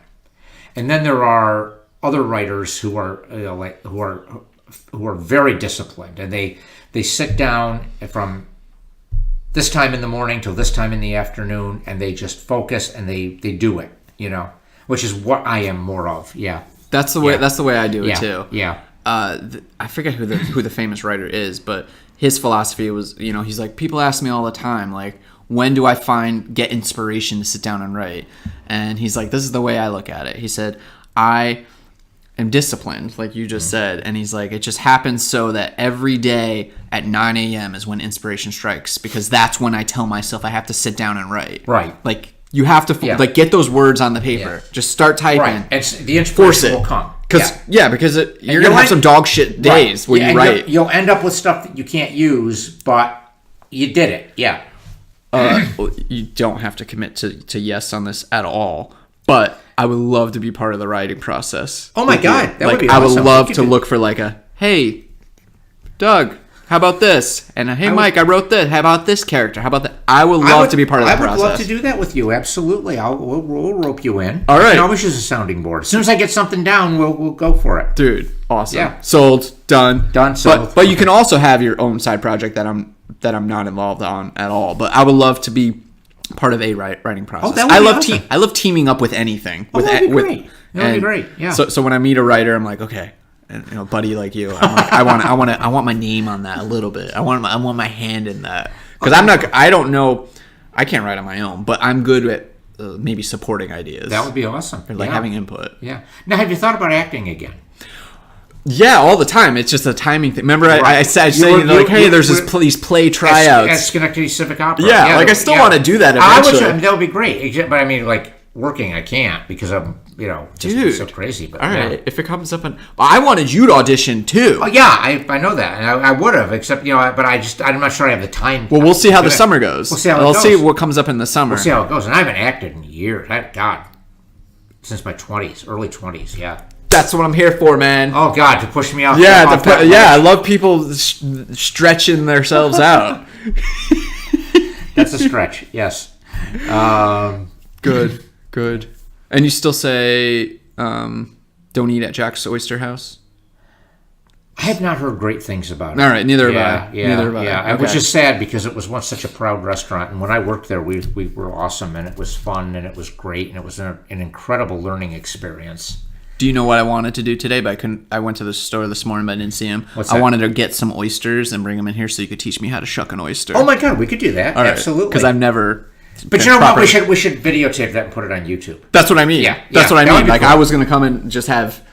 They don't really sell oysters at too many grocery stores. No, not really. It was just. But yeah. But I love oysters, man. Oh, I do too. I love oysters so much. So. Yeah, eventually we'll do that sometime. You will teach me how to open. Yeah, we'll do that open sometime. An oyster. All right, you want to wrap this up because I do. Absolutely. Yeah, we can go. Yep, absolutely. This has been fun. Yeah. Oh yeah, you still got like you just sit there.